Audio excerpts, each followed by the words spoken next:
të mbylljes së kapitujve të negociatave. Dhe siç mund ta keni të qartë,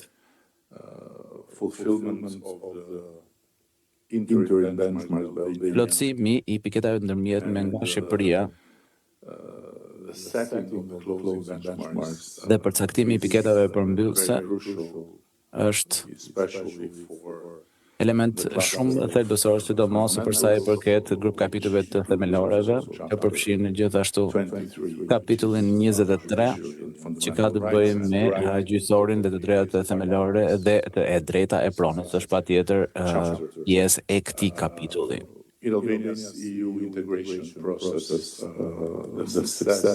Në procesin e Shqipërisë për integrimin evropian, suksesi i transformimit digjital është një element caktues sa i përket ritmit dhe shpejtësisë së procesit dhe progresit tonë. Më duhet të them që për vende si joni, what has come with the new technology is true bless. Teknologjia e re na ka sjell, le të themi, bekim të vërtetë, sepse na ka lejuar të bëjmë hope që ndryshe nuk do të ishin të mundura. Na ka lejuar ta shohim të ardhmen me një frym tërësisht tjetër. Dhe na lejon gjithashtu të përfitojmë nga të gjitha avantazhet e kalimit nga një epokë e progresit linear tek një epokë e progresit eksponencial. Dhe këtë kemi parë me të gjitha përfitimet në shumë aspekte ndryshme. Dhe patjetër duam të përfitojmë sa më shumë tjetë mundur sa i përket çështjes shumë të ndërlikuar dhe komplekse të pronave në Shqipëri. Nuk besoj se ka vend tjetër në këtë zonë të botës apo në këtë rajon tonin ku të drejtat e pronës kanë qenë kaq në ndrysni. Gjatë 35 viteve të fundit na është dashur të trajtojmë një material kaq kompleks sa që është realisht një nga vështirësitë më të thella dhe më të ndërlikuara me të cilat jemi përballur. Sepse kalimi nga një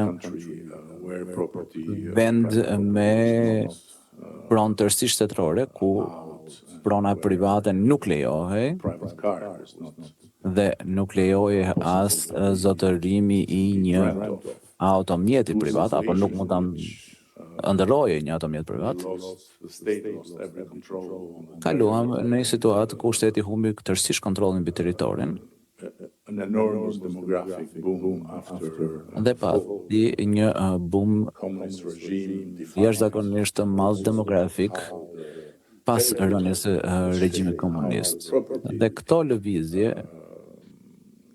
ndikuan në formësimin e territorit dhe se si perceptohej prona. Sepse ndërkohë që kishim pronarët e vjetër që mendonin se e lirinë erdhi dhe momenti i tyre për të marrë pronat dhe që pronat do t'u ktheheshin. Nga ana tjetër, duhej të përballeshim gjithashtu me një sulm të plotë mbi tokën dhe një numër të jashtëzakonshëm zhvillimesh që praktikisht u bën shtresa e re e pronësisë, le të themi, që nuk vinte përmes titujve legjitim të shkuarës, por përmes zënies së tokës. Dhe përtej kësaj, megjithse për arsye misterioze, regjimi komunist nuk e dogji arkivin e pronave, por i mbajti dhe ruajti me shumë siguri. Por ajo që ndodhi me arkivin në vitin 90 ishte katastrofe e vërtet. Kështu që në këtë kuadër trashëguam një shtresë tjetër pronësie që ishte shtresa e titujve të falsifikuar të pronësisë. Kështu që të zgjedhësh dhe të zbërthesh të gjithë këtë është sfidë dhe vështirësi e vërtet që ka të bëjë me tricky and painful compromises. Kompromise shumë të vështira dhe shumë të dhimbshme, sepse nuk është e mundur që të gjetë, le të themi, një pasërti e plot në një tjetër. Dhe përveç kësaj, kishim edhe një gjyqësor që ishte jashtëzakonisht shumë i përfshirë në nga të rresa të mëtejshme që duke humbur kështu sipërfaqe të mëdha shtetërore që i përkesin shtetit dhe që i përkesin publikut përmes vendimeve të gjykatave të cilat janë të pabesueshme, janë mahnitse sa i përket autoritetit të tyre. Nuk besoj se ka një vend tjetër ku mund gjesh vendime gjykate që i japin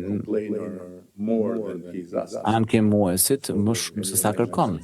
A mund të imagjinoni dikë që shkon të kërkoj le të themi 5 hektar dhe merr 200 hektar nga vendimi gjykate. Dhe kjo është e qartë se edhe si.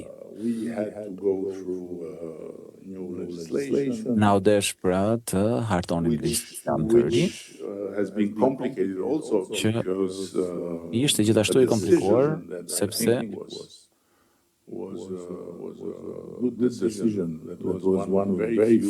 një vendim që besoj se ishte vendim i mirë dhe ishte një prej pak vendimeve që parlamenti mori me konsensus në fillim të viteve 90 për t'i dhënë të gjithë fermerëve një shkresë, një fletë për përdorimin e tokës u kthye në një rrugë tjetër abuzimi, sepse nga përdorimi i tokës u kthye në përvetësim të tokës.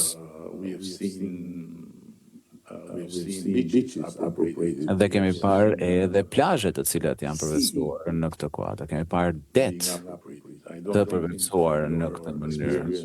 Nuk besoj se në përvojën tuaj mund keni parë diçka të tillë në kadastrën e një vendi ku ka pronarë të detit, parcela të det.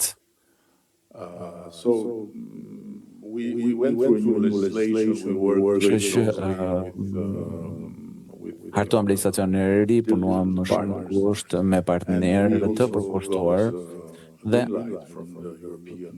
morëm e drejtën jeshile nga Gjykata Evropiane e Drejtave të Njeriut në Strasburg lidhur me qasjen tonë të re. Megjithatë, edhe sot e kësaj dite duhet përballemi me probleme sepse disa gjyqtarë kanë vendosur se mund të